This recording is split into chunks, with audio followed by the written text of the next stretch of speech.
संगीत। ओम श्री हनुमते नमः। आप सभी स्वागत है। आज मंगलवार को सुनिए हनुमान जी की कथा। एक नगर में एक वृद्धा रहती थी। उसका एक ही पुत्र था। उस वृद्धा की हनुमान जी पर बहुत गहरी आस्था थी। वह हर मंगलवार का व्रत रखती थी और हनुमान जी की पूजा आराधना करती थी। एक बार हनुमान जी ने अपनी भक्तिनी उस वृद्ध महिला की श्रद्धा का परीक्षण करने का विचार किया। हनुमान जी साधु का वेश धारण कर वृद्धा के घर गए और पुकारने लगे कि है कोई हनुमान भक्त जो हमारी इच्छा पूर्ण करे। तब आवाज उस वृद्धा के कान में पड़ी। पुकार सुनकर वृद्धा जल्दी से बाहर आए और साधु को प्रणाम कर बोली, आज्ञा महाराज। हनुमान वेशधारी साधु बोले, मैं भूखा हूँ, भोजन करूंगा, तुम थोड़ी सी जमीन लीप दो। वृद्धा दुविधा में पड़ गई। अंततः हाथ जोड़कर बोली, महाराज लिपने और मिट्टी खोदने के अतिरिक्त आप कोई दूसरी आज्ञा दे, मैं अवश्य पूर्ण करूंगी। साधु ने 3 बार प्रतिज्ञा कराने के बाद कहा, तू अपने बेटे को बुला, मैं उसकी पीठ पर आग जलाकर भोजन बनाऊंगा। ये सुनकर वृद्धा घबरा गई, परंतु वह प्रतिज्ञाबद्ध थी। उसने अपने पुत्र को बुलाकर साधु को सौंप दिया। साधु वेशधारी हनुमान जी ने वृद्धा के हाथों से ही उसके पुत्र को पेट के बल लेटाया और उसकी पीठ पर आग लगवा दिया। आग जलाकर दुखी मन से वृद्धा अपने घर में चली गई। इधर भोजन बनाकर साधु ने वृद्धा को बुलाकर कहा कि उनका भोजन बन गया है, तुम अपने पुत्र को पुकारो ताकि वह भी आकर भोग लगा ले। इस पर वृद्धा बोली, उसका नाम लेकर मुझे और कष्ट न दे। लेकिन जब साधु महाराज नहीं माने तो वृद्धा ने अपने पुत्र को आवाज लगाई। वह अपनी माँ के पास आ गया और अपने पुत्र को जीवित देखकर वृद्धा को बहुत आश्चर्य हुआ। वह साधु के चरणों में गिर पड़ी। तब हनुमान जी अपने वास्तविक रूप में प्रकट हुए और वृद्धा को भक्ति का आशीर्वाद दिया तो प्रेम से बोले, शंकर भगवान की जय हो, बजरंगबली की जय हो। आइए सुनते हैं मंगलवार व्रत की पौराणिक कथा। एक बार नैमिषारण्य तीर्थ में 80,000 मुनि एकत्र होकर पुराणों के ज्ञाता श्री सूत जी से पूछने लगे, हे महामुनि, आपने हमें अनेक पुराणों की कथा सुनाई है, अब कृपा करके हमें ऐसा व्रत और कथा बताएं जिसके करने से संतान की प्राप्ति हो तथा मनुष्यों को रोग शोक अग्नि सर्व दुख आदि का भय दूर हो। क्योंकि कलयुग में सभी जीवों की आयु बहुत कम है, फिर इस पर उन्हें रोग चिंता के कष्ट लगे रहेंगे तो फिर वह श्री हरि चरणों में अपना ध्यान कैसे लगा सकेंगे। श्री सूत जी बोले, हे मुनियों, आपने लोक कल्याण के लिए बहुत ही उत्तम बात पूछी है। एक बार युधिष्ठिर ने भगवान श्री कृष्ण से लोक कल्याण के लिए यही प्रश्न किया था। भगवान श्री कृष्ण और युधिष्ठिर का संवाद तुम्हारे सामने कहता हूँ, ध्यान पूर्वक सुनो। एक समय पांडवों की सभा में श्री कृष्ण जी बैठे हुए थे। तब युधिष्ठिर ने भगवान श्री कृष्ण से प्रश्न किया, हे प्रभु नंद गोविंद, आपने मेरे लिए अनेकों कथाएं सुनाई है, आज आप कृपा करके ऐसा व्रत या कथा सुनाएं जिसके करने से मनुष्य को रोग चिंता का भय समाप्त हो और उसको पुत्र की प्राप्ति हो। हे प्रभु, बिना पुत्र जीवन व्यर्थ है, पुत्र के बिना मनुष्य नरकगामी होता है, पुत्र के बिना मनुष्य पितृ ऋण से छुटकारा नहीं पा सकता और न ही उसका पुण्य नामक नरक से उद्धार हो सकता है, अतः पुत्रदायक व्रत बताएं। श्री कृष्ण भगवान बोले, हे राजन, मैं एक प्राचीन इतिहास सुनाता हूँ, आप उसे ध्यान पूर्वक सुनो। कुंडलपुर नामक एक नगर था, उसमें नंदा नामक एक ब्राह्मण रहता था। भगवान की कृपा से उसके पास सब कुछ था, फिर भी वह दुखी था। इसका कारण ये था कि ब्राह्मण की स्त्री सुनंदा की कोई संतान नहीं थी। सुनंदा पतिव्रता थी, भक्ति पूर्वक श्री हनुमान जी की आराधना करती थी। मंगलवार के दिन व्रत करके अंत में भोजन बनाकर हनुमान जी की आराधना करती थी। मंगलवार के दिन व्रत करके अंत में भोजन बनाकर हनुमान जी को भोग लगाने के बाद स्वयं भोजन करती थी। एक बार मंगलवार के दिन ब्राह्मणी गृह कार्य की अधिकता के कारण हनुमान जी को भोग नहीं लगा सकी तो इस पर उसे बहुत ही दुख हुआ। उसने कुछ भी नहीं खाया और अपने मन में प्रण किया कि अब तो अगले मंगलवार को ही हनुमान जी को भोग लगाकर अन्न और जल ग्रहण करूंगी। ब्राह्मणी सुनंदा प्रतिदिन भोजन बनाती, श्रद्धा पूर्वक पति को खिलाती, परंतु स्वयं भोजन नहीं करती और मन ही मन श्री हनुमान जी की आराधना करती थी। इसी प्रकार 6 दिन गुजर गए और ब्राह्मणी सुनंदा अपने निश्चय के अनुसार भूखी प्यासी निराहार रही। अगले मंगलवार को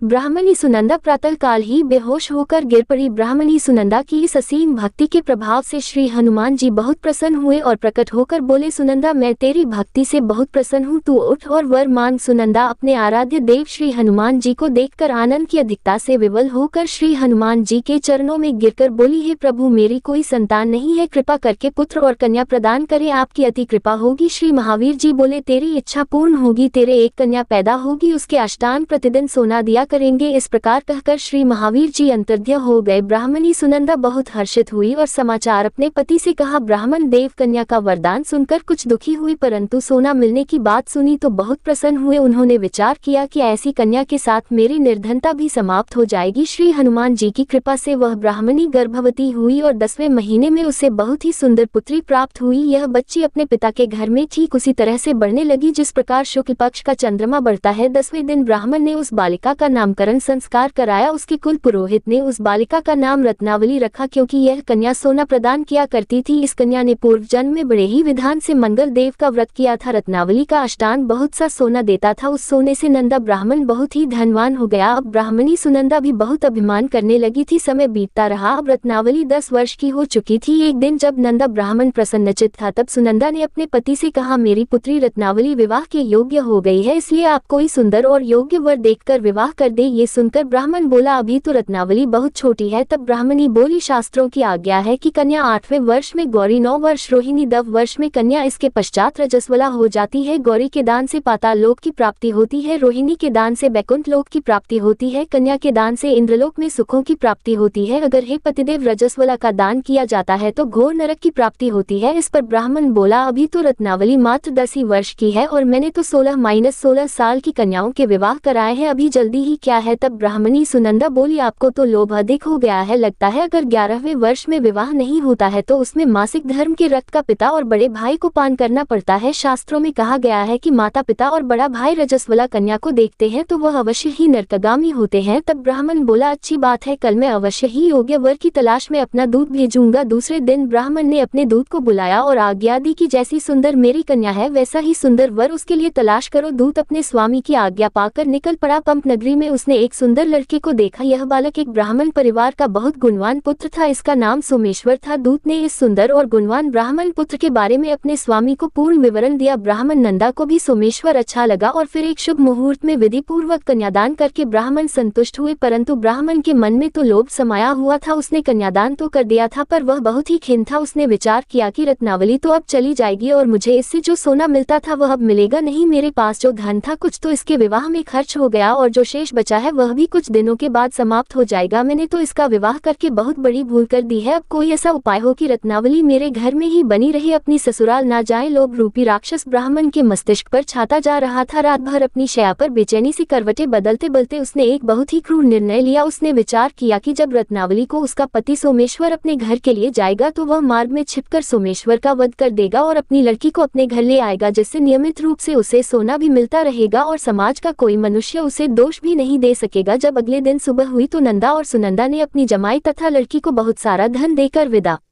किया। सोमेश्वर अपनी पत्नी रत्नावली को लेकर ससुराल से अपने घर की तरफ चल दिया। ब्राह्मण नंदा महालोभ के वशीभूत होकर अपनी मति खो चुका था। पाप पुण्य का उसे विचार नहीं रहा था। अपने भयानक और क्रूर निर्णय को कार्य रूप देने के लिए उसने अपने दूत को मार्ग में अपनी जमाई का वध कराने के लिए भेज दिया था, ताकि रत्नावली से प्राप्त होने वाला सोना उसे हमेशा मिलता रहे और वह कभी निर्धन ना हो। ब्राह्मण के दूत ने अपने स्वामी की आज्ञा का पालन करते हुए उसके जमाई सोमेश्वर का मार्ग में ही वध कर दिया। समाचार प्राप्त कर ब्राह्मण नंदा मार्ग में पहुंचा और रोती हुई अपनी पुत्री रत्नावली से बोला, हे पुत्री, मार्ग में लुटेरों ने पति का वध कर दिया है। भगवान की इच्छा के आगे किसी का वश नहीं चलता है। अब तू घर चल, वहां पर ही रहकर शेष जीवन व्यतीत करना। जो भाग्य में लिखा है वही होगा। अपने पति की अकाल मृत्यु से रत्नावली बहुत दुखी हुई। करुण क्रंदन और रुदन करती हुई अपने पिता से बोली, हे पिताजी, इस संसार में जिस स्त्री का पति नहीं है उसका जीना व्यर्थ है। मैं अपने पति के साथ ही अपने शरीर को जला दूंगी और सती होकर अपने इस जन्म को माता पिता के नाम को तथा सास ससुर के यश को सार्थक करूंगी। ब्राह्मण नंदा अपनी पुत्री रत्नावली के वचनों को सुनकर बहुत दुखी हुआ। विचार करने लगा कि मैंने व्यर्थ ही जमाई वध का पाप अपने सिर लिया है। रत्नावली तो उसके पीछे अपने प्राण तक देने को तैयार है। मेरा तो दोनों तरफ से मरण हो गया। धन तो अब मिलेगा नहीं। जमाई वध के पाप के फल स्वरूप यम यातना भुगतनी पड़ेगी। यह सोचकर वह बहुत ही दुखी हुआ। सोमेश्वर की चिता बनाई गई। रत्नावली सती होने की इच्छा से अपने पति का सिर अपनी गोद में रखकर चिता में बैठ गई। जैसे ही सोमेश्वर की चिता को अग्नि लगाई गई वैसे ही प्रसन्न होकर मंगल देव वहां प्रकट हुए और बोले, हे रत्नावली, मैं तेरी पति भक्ति से बहुत प्रसन्न हूँ, तू वर मांग। तब रत्नावली ने अपने पति का जीवन दान मांगा। मंगल देव बोले, रत्नावली, तेरा पति अजर अमर है, यह महाविद्वान भी होगा और इसके अलावा तेरी जो इच्छा हो वह वर मांग। तब रत्नावली बोली, हे ग्रहों के स्वामी, यदि आप मुझ पर प्रसन्न हैं तो मुझे यह वरदान दीजिए कि जो भी मनुष्य मंगलवार के दिन प्रातःकाल लाल पुष्प लाल चंदन से पूजा करके आपका स्मरण करेगा उसको रोग व्याधि नहीं होगी, स्वजनों से कभी वियोग नहीं होगा, सर्प अग्नि तथा शत्रुओं का भय नहीं रहेगा और जो स्त्री मंगलवार का व्रत करेगी वह कभी कभी विधवा नहीं होगी। मंगल देव ने तथास्तु कहकर अंतर्ध्य हो गए। सोमेश्वर मंगल देव की कृपा से जीवित हो उठा। रत्नावली अपने पति को पुनः प्राप्त कर बहुत प्रसन्न हुई और मंगल देव का व्रत प्रत्येक मंगलवार को करके व्रतराज और मंगल देव की कृपा से इस लोक में सुख ऐश्वर्य को भोगते हुए अंत में अपने पति के साथ स्वर्ग लोक को गए। प्रेम से बोलिए जय श्री हनुमान। आइए अब सुनते हैं श्री राम नाम की महिमा। लंकापति रावण के वध के बाद जब अयोध्यापति प्रभु श्री राम की कीर्ति दूर दूर तक फैल रही थी और वह मर्यादा पुरुषोत्तम कहलाने लगे थे, तब एक दिन महादेव शिव की इच्छा भी मर्यादा पुरुषोत्तम श्री राम से मिलने की हुई। पार्वती जी को संग लेकर महादेव जी कैलाश पर्वत से उतरकर अयोध्या नगरी के रास्ते पर चल पड़े। भगवान शिव और मां पार्वती को अयोध्या आया देखकर राम जी बहुत खुश हुए। माता जानकी ने उनका उचित आदर सत्कार किया और स्वयं भोजन बनाने के लिए रसोई में चली गई। इस बीच भगवान शिव ने श्री राम जी से पूछा, आपके सेवक हनुमान जी दिखाई नहीं दे रहे हैं? तब श्री राम बोले, वे बगीचे में हैं। शिव जी ने श्री राम जी से बगीचे में जाने की अनुमति मांगी और पार्वती जी का हाथ थामकर बगीचे में आ गए। बगीचे की खूबसूरती देखकर उनका मन मोहित हो गया। आम के एक घने वृक्ष के नीचे हनुमान जी दीन दुनिया से बेखबर गहरी नींद में सोए हुए थे और एक लय में खर्राटों से राम नाम की ध्वनि उठ रही थी। चकित होकर शिव जी और माता पार्वती एक दूसरे की ओर देखने लगी। माता पार्वती मुस्कुरा उठी और वृक्ष की डालियों की ओर इशारा किया। राम नाम सुनकर पेड़ की डालियां भी झूमने लगी थी और इनके बीच से भी राम नाम उच्चारित हो रहा था। शिव जी इस राम नाम की धुन में मस्त मगन होकर खुद भी राम राम कहकर नाचने लगे। माता पार्वती जी ने भी अपने पति का अनुसरण किया और अपने कोमल पैर थिरकाने लगी। शिव जी और माता पार्वती जी के नृत्य से ऐसी झनकार उठी कि स्वर्ग लोक के देवतागण भी आकर्षित होकर बगीचे में आ गए और राम नाम की धुन में सभी मस्त हो गए। माता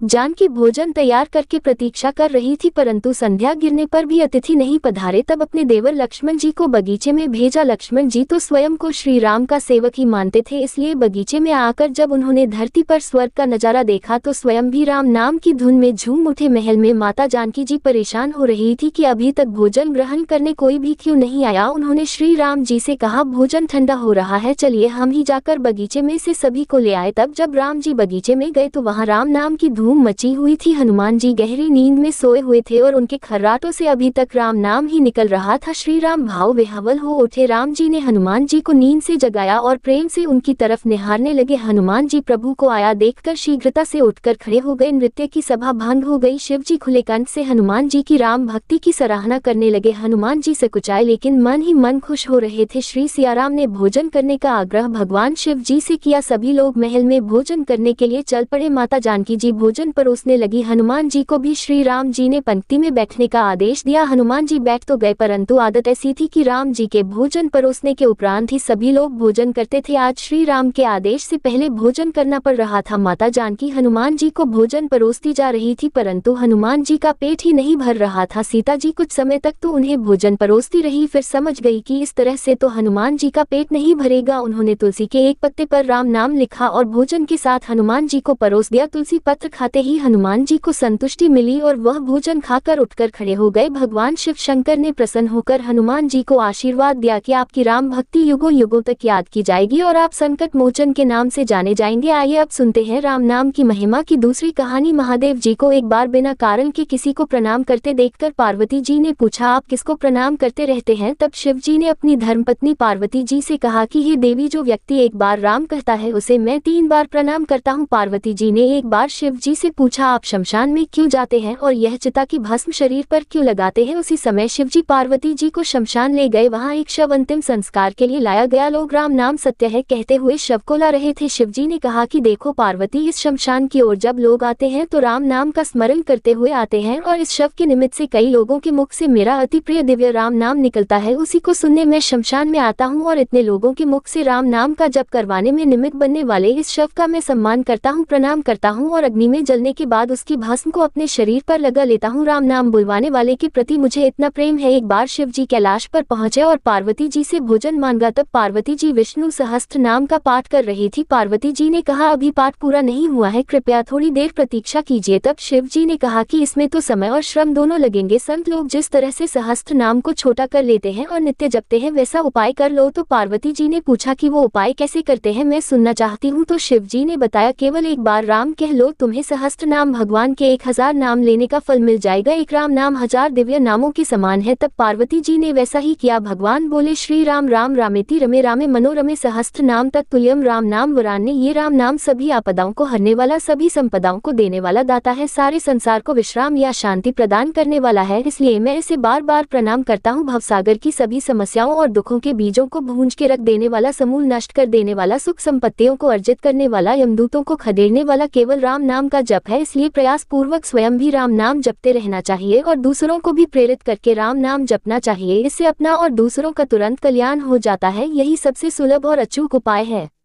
इसलिए हमारे देश में प्रणाम राम राम कहकर किया जाता है। आइए अब सुनते हैं बिल्व वृक्ष की महिमा। एक बार नारद जी ने भोलेनाथ जी की स्तुति करके पूछा कि प्रभु, आपको प्रसन्न करने के लिए सबसे उत्तम और सुलभ साधन क्या है? हे त्रिलोकीनाथ, आप तो निर्विकार और निष्काम हैं, आप सहज ही प्रसन्न हो जाते हैं। फिर भी मेरे जानने की इच्छा है कि आपको क्या प्रिय है। तब शिव जी बोले, नारद जी, वैसे तो मुझे भक्त के भाव सबसे प्रिय है, फिर भी आपने पूछा है तो मैं बताता हूँ। मुझे जल के साथ साथ बिल्व पत्र बहुत प्रिय है। जो अखंड बिल्व पत्र मुझे श्रद्धा से अर्पित करते हैं, मैं उन्हें अपने लोक में स्थान देता हूँ। नारद जी भगवान शंकर और माता पार्वती की वंदना करके अपने लोक को चले गए। उनके जाने के पश्चात पार्वती जी ने शिव जी से पूछा कि हे प्रभु, मेरी यह जानने की बड़ी तीव्र इच्छा हो रही है कि आपको बेलपत्र इतने प्रिय क्यों है, कृपा करके मेरी जिज्ञासा को शांत कीजिए। तब शिव जी बोले, हे शिव, बिल्व के पत्ते मेरी जटा के समान है। उसका त्रिपत्र यानी 3 पत्ते ऋग्वेद, यजुर्वेद और सामवेद है। शाखाएं समस्त शास्त्र का स्वरूप है। बिल्व वृक्ष को आप पृथ्वी का कल्पवृक्ष समझे, जो ब्रह्मा विष्णु और शिव स्वरूप है। हे पार्वती, स्वयं महालक्ष्मी जी ने शैल पर्वत पर बिल्व वृक्ष रूप में जन्म लिया था। इस कारण भी बेल का वृक्ष मेरे लिए अति प्रिय है। महालक्ष्मी जी ने बिल्व का रूप धरा। ये सुनकर पार्वती जी कौतूहल में पड़ गई और पार्वती जी कौतूहल से उपजी जिज्ञासा को रोक न पाए। उन्होंने पूछा, देवी लक्ष्मी ने आखिर बिल्व वृक्ष का रूप क्यों लिया? आप ये कथा विस्तार से कहें। तब भोलेनाथ ने देवी पार्वती जी को कथा सुनाना आरंभ किया। हे देवी, सत्युग में ज्योति रूप में मेरे अंश का रामेश्वर लिंग था। ब्रह्मा आदि देवों ने उसका विधिवत पूजन अर्चन किया था। इसका परिणाम ये हुआ कि मेरे अनुग्रह से वाणी देवी सबकी प्रिय हो गई। वे भगवान विष्णु को सतत प्रिय हो गई। मेरे प्रभाव से भगवान केशव के मन में वाग देवी के लिए जितनी प्रीति उत्पन्न हुई, वह स्वयं लक्ष्मी जी को नहीं भाई लक्ष्मी देवी का श्रीहरि के प्रति मन में कुछ दुराव पैदा हो गया। वह चिंतित और रुष्ट होकर चुपचाप परम उत्तम श्री शैल पर्वत पर चली गई। वहां उन्होंने तप करने का निश्चय किया और उत्तम स्थान का चयन करने लगी। महालक्ष्मी ने उत्तम स्थान का निश्चय करके मेरे लिंग विग्रह की उग्र तपस्या प्रारंभ की। उनकी तपस्या कठोरतम होती जा रही थी। हे परमेश्वरी, कुछ समय के बाद महालक्ष्मी जी ने मेरे लिंग विग्रह से थोड़ा उधर में एक वृक्ष का रूप धारण कर लिया। अपने पत्तों और पुष्प द्वारा निरंतर मेरा पूजन करने लगी। इस तरह महालक्ष्मी जी ने लाखों वर्षों तक घोर आराधना की। अंततः उन्हें मेरा अनुग्रह प्राप्त हुआ। मैं वहां प्रकट हुआ और देवी से इस घोर तप की आकांक्षा पूछकर वर देने को तैयार हुआ। महालक्ष्मी जी ने मांगा कि श्री हरि के हृदय में मेरे भाव से वाग्देवी के लिए जो स्नेह हुआ है वह समाप्त हो जाए। तब शिव जी बोले, मैंने महालक्ष्मी जी को समझाया, श्री हरि के हृदय में आपके अतिरिक्त किसी और के लिए कोई प्रेम नहीं है। वाग्देवी के प्रति उनका प्रेम नहीं अपितु श्रद्धा है। ये सुनकर लक्ष्मी जी प्रसन्न हो गई और पुनः श्री विष्णु के हृदय में स्थित होकर निरंतर उनके साथ विहार करने लगी। हे पार्वती, महालक्ष्मी के हृदय का एक बड़ा विकार इस प्रकार दूर हो गया। इस कारण हरि प्रिया उसी वृक्ष रूप में सर्वदा अतिशय भक्ति से भरकर यत्न पूर्वक मेरी पूजा करने लगी। हे पार्वती, इसी कारण विश्व का वृक्ष, उसके पत्ते, फल, फूल आदि मुझे बहुत प्रिय है। मैं निर्जन स्थान में बेल वृक्ष का आश्रय लेकर रहता हूँ। बेल वृक्ष को सदा सर्व तीर्थ में एवं सर्व देव में मानना चाहिए। बिल्व पत्र, बिल्व फूल, बिल्व वृक्ष अथवा बिल्व काष्ठ के चंदन से जो मेरा पूजन करता है वह भक्त मेरा अति प्रिय है। बिल्व वृक्ष को शिव के समान ही समझो। वह मेरा शरीर है। जो बिल्व पर चंदन से मेरा नाम अंकित करके मुझे अर्पण करता है, मैं उसे सभी पापों से मुक्त करके अपने लोक में स्थान देता हूँ। हे देवी, उस व्यक्ति को स्वयं लक्ष्मी जी भी नमस्कार करती है जो मेरा पूजन करते हैं। जो बिल्व मूल में प्राण छोड़ता है उसको रुद्रदेव प्राप्त होता है और ऐसे मनुष्य पर सदैव ही माता लक्ष्मी की कृपा रहती है और साथ ही साथ भगवान नारायण की कृपा भी उन पर सदैव बनी रहती है। प्रेम से बोलिए भगवान शिव और माता पार्वती की जय। आइए अब सुनते हैं मंगलवार को सुनी जाने वाली मंगला गौरी माता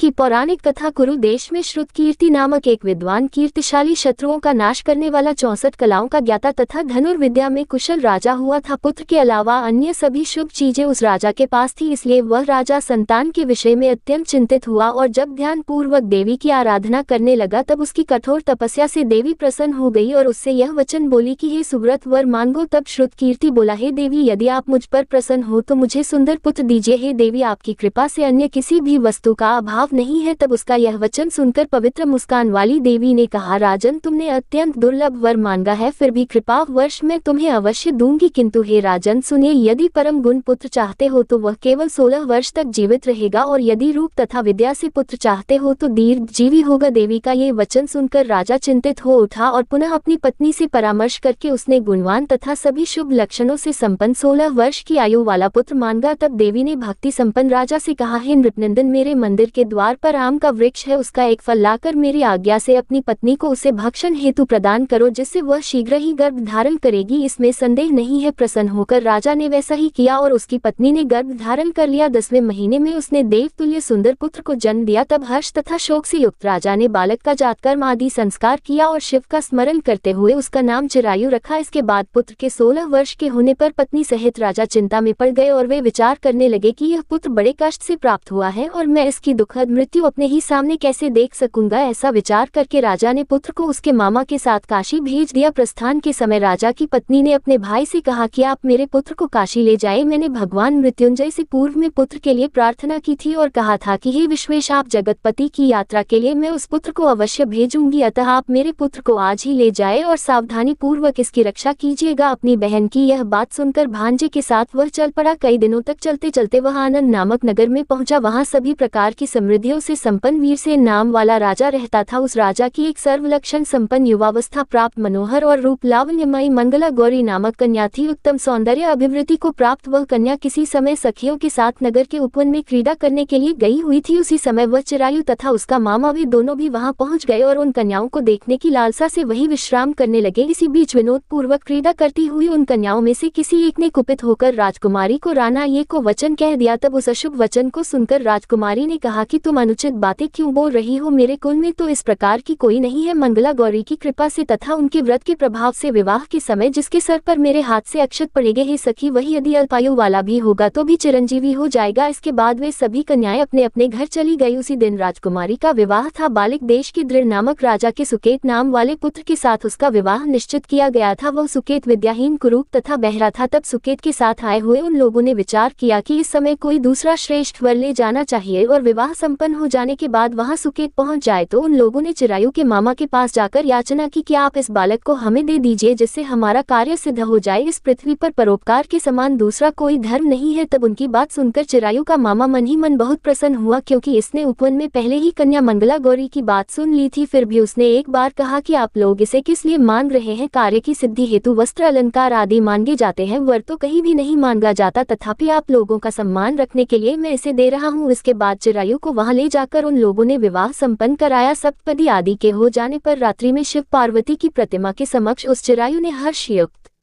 होकर मंगला गौरी के साथ शयन किया। उसी दिन चिरायु के 16 वर्ष पूर्ण हो चुके थे और अर्धरात्रि में साक्षात्कार सर्प रूप में वहां आ गया। इसी बीच संयोगवश राजकुमारी जाग गई। उसने उस महासर्प को वहां देखा और वह भय से व्याकुल होकर कांपने लगी। तभी उस कन्या ने धैर्य धारण किया, 16 उपचारों से सर्प की पूजा की और पीने के लिए उसे दूध दे दिया। उसने दीनता भरी वाणी में उस सर्प की प्रार्थना की और स्तुति की। मंगला गौरी प्रार्थना करने लगी कि मैं उत्तम व्रत को करूंगी जिससे मेरे पति जीवित रहे, ये जिस तरह से चिरकाल तक जीवित रहे आप वैसा कीजिए। इतने में सर्प वहां स्थित एक कमंडल में प्रवेश कर गया और उस मंगला गौरी ने अपनी कंचुकी से उस कमंडल का मुंह बांध दिया। इसी बीच उसका पति अंगड़ाई लेकर जाग गया और अपनी पत्नी से बोला, हे प्रिय, मुझे भूख लगी है। तब वह अपनी माता के पास जाकर खीर लड्डू आदि ले आए और उसके द्वारा दिए भोज्य पदार्थ को उसने प्रसन्न मन होकर खाया। भोजन के बाद हाथ धोते समय उसके हाथ से अंगूठी गिर पड़ी। तांबूल खाकर वह पुनः सो गया। उसके बाद मंगला गौरी कमंडल को फेंकने के लिए जाने लगी। विधि की कैसी गति है कि उस कमंडल में से बाहर की ओर जगमग करती हुई हार को देखकर वह आश्चर्यचकित हो गई। घट में स्थित उस हार को उसने अपने कंठ में धारण कर लिया। इसके बाद कुछ रात शेष रहते ही चिरायु का मामा आकर उसे ले गया। इसके बाद वर पक्ष के लोग सुकेत को वहां ले आए। उसे देखकर मंगला गौरी ने कहा कि यह मेरा पति नहीं है। तब उन सभी ने उससे कहा कि हे शुभे, तुम ये क्या बोल रही हो? यहाँ तुम्हारा कोई परिचायक हो तो उसे हम लोगों को बताओ। मंगला गौरी बोली, जिसने रात में 9 रत्नों से बनी अंगूठी दी है उसकी अंगुली में इसे डालकर परिचायक निशानी देख ले। मेरे पति ने रात्रि में मुझे जो हार दिया दिया था उसके रत्नों का समुदाय कैसा है उस बात को ये बताएं। ये तो कोई अन्य ही है। इसके अलावा रात में परस्पर भाषण तथा भोजन आदि जो कुछ किया गया था उसे भी ये बता दे, तब ये निश्चय ही मेरे पति है। इस प्रकार उसका वचन सुनकर सभी ठीक